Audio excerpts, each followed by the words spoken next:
Tales from the East Stand, a Shamrock Rovers podcast which gained popularity during the late 2010s. Hosted by Gary Parsons and Carl Riley, aka the Prof, at the height of their powers it seemed this lovable duo could do no wrong. Well, I think it started off, the lads had great chemistry, you know, they went to all the games, it was a voice for the fans that hadn't been there before. Well, I think the podcast gave people, Rovers fans all over the world, a chance to listen into what was happening around the club and, you know, exchange ideas and, more importantly, cans. I think that's probably what the podcast will probably be most remembered for. I think the history books have remembered that glorious clinking of cans and the sounds of cans opening all over podcasts, which really you don't hear on radio much anymore. So I started listening to this every week if I could. It was quite interesting to listen about these Shamrock Rovers fans and some of the escapades from these people. Tales from the East Stand. It is a good podcast. It is like Greatest League in the World, only smaller, but also like Between the Stripes, but far, far bigger. It was a great listen. I used to listen to the lads and that, and then obviously the lads invited me down into the shed to do it myself, so that was a highlight obviously of arguably my career looking back on it now, so it was great down there reminiscing and then talking about what I was hoping to do in the future. But what became of this once influential broadcast that had captivated the Hoops faithful? Well, it was good for the beginning, you know. Then the guys got perhaps a bit pretentious, you know. Hello, I am Gary P, and this is the Prof. You know, this is quite pretentious. And of course, they got a bit too big for their boots. Well, they'd tell you to be in at, say, 8:30 maybe to see it, and then they wouldn't rock into bleeding 9:15, 9:30. You'd be getting ready to train, they'd be going out to the manager, saying to the manager, listen, we're taking Joey off for an interview, we're taking Arden off, Finner off for an interview. So at that stage, it was just getting a bit too much for the lads to were believing all the hype. Yeah, Gary lost the plot, you know. Instead of going to Coppers, he was over in Crystal with Jack Byrne. Instead of holidays to Magaluf, he handed off to Marbella with MacPhail, and then he started playing golf with Dermot Desmond. He started being the man to be carried into the podcast on King's chairs, and he'd only drink from solid Guinness glasses as well. It just got too much really, and no one could work with him at the end. Well, the Prof was just dialing it in towards the end. I mean, he wasn't even fact-checking anymore. He was just making stuff up. I think he just presumed people would believe him, you know. Yeah, I called him out on it a few times, and he'd just brush you off. It felt like he'd lost touch with the other fans and reality. I mean, he said that Jack Byrne made 369 inch-perfect 70-yard passes in one game. Although, actually, hang on a second, now that I think about it, maybe that one was true. Gary P and the Prof, close friends since childhood, their relationship had become strained.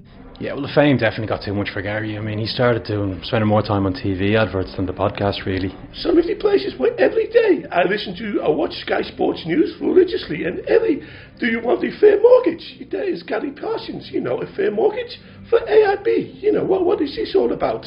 It is like he drifted away and he wanted to see some stardom. I would say he would be called maybe a bit of a media whore, or how do you say, media prostitute, perhaps. You know, poor Carl, he was left to fend for himself, while Gary wanted all the limelight for himself. And that's when Prof went missing. No one knew where he was. It was just like a big mystery. Yeah, the Prof went missing. There were reports of him being seen in different countries all over the world. I mean, you know, Belgium, Brazil, Botswana. I mean, even countries that don't exist anymore. Britain, places like that, you know, mythical places he was spotted in. Days turned to weeks. Weeks became months. Well, one person saw him in Laos, but we thought it was leash, so we thought he was okay. Then he showed up in China and Belarus. He'd lost the plot. Prof would be seen anywhere, you know. He was like, you know, you watched the film Trainspotting. I think he wants to go for a film called Groundhoppers. He was seen in third division games in Austria. Also, I heard he was, you know, perhaps he was interviewed by some, you know, obscure YouTube channels in places such as Liechtenstein. You know, and Vaduz, he is camped out in Vaduz, I heard. He was probably perhaps hoping that one day Shamrock Rovers would play the famous FC Vaduz in the Europa League group stages. Yeah, then Gary went solo, so there was no one to rein him in. And worst of all, he got Barney to take over the quiz. And Barney was just strolling around Rollstone in the nip. An incident at a Shamrock Rovers Bohemian match at Tallaght Stadium was the beginning of the end. Well, the dressing room story is just legendary at the club. I mean, it's down in folklore. It's up there with the 56 Cup final, to be honest. Oh, so I heard about this, Mr. Parsons. He drank perhaps too many ciders, 20 ciders even. We were a goal down to Bows at half time. We hadn't beaten them in 4 years. Listen, I've been in football a long time and I've never seen anything like that. It was at half time, obviously, the Bows and the manager was talking about a few tactical changes and stuff like that. I think maybe thinking about a substitution. Next of all, the door blew off the hinges nearly. Gar steams in, starts telling the manager what we should be doing, change of formation, what players should be playing, making 3 changes, and everyone was just thinking, what's going on here? But then out of nowhere, Big Al just stood up, says, here, grip them up by the throat, up over it. With one hand, and just phew! Carried them out, launched them out of the dressing room door. You just heard them squealing as he hit the ground. Yeah, it's one I'll never forget. Yeah, I mean, I'd never heard anything like it. I mean, when word got out, people just turned on the podcast straight away. But personally, I think that the reason the whole show started to fail was because they stopped bringing me on. They were missing my perspective. That's when it all fell apart.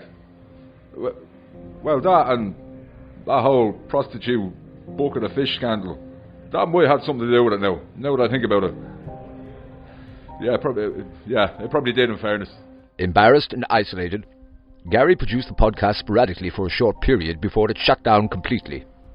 These days, you're more likely to find him in Four Provinces pub in Camage, drowning his sorrows. Yeah, I mean, what a fall from grace. I mean, he's just a shadow of the man he was. Listen, it's a sad sight, you know, when you see him. He's one of them people at the bar reminiscing about what I used to be and how big he was and all this sort of jazz, you know. But there's a lesson there for everyone, I think, to remain humble and keep your feet on the ground, which he obviously didn't do. And listen, look at him now. Word is, if you go into the Four Provinces, he'll go gorgeous if you buy him a pint of puddle. Yes, right, this is like a rugby pub, sounds like, you know, rugby. The sport played by men with funny shaped balls, you know the sport. Like, what is the Four Provinces? You know, I know Ulster up north, Leinster out west, Munster down south, but of course my favourite province would be Connacht at west. You know, that was my favourite. Maybe they should go back to some of the questions and ask Trevor Clark to name the Four Provinces. See how he will get on with such a question. As for Johnny Blue's bar, nestled in the bustling heart of Crumlin, how many big-name guests have passed through this famous establishment over the years?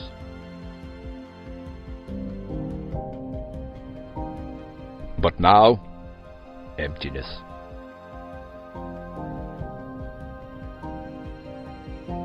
Its doors are old and rusted, a steady flow of football chatter replaced by an eerie silence. It's super spooky wooky.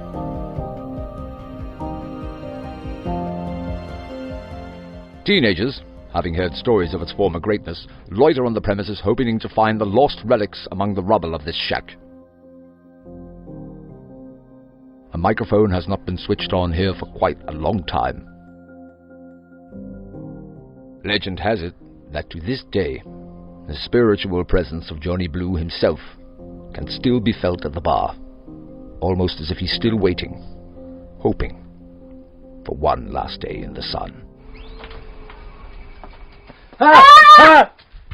Kids! Just want a cup of tea? Jeez, they mustn't have seen me.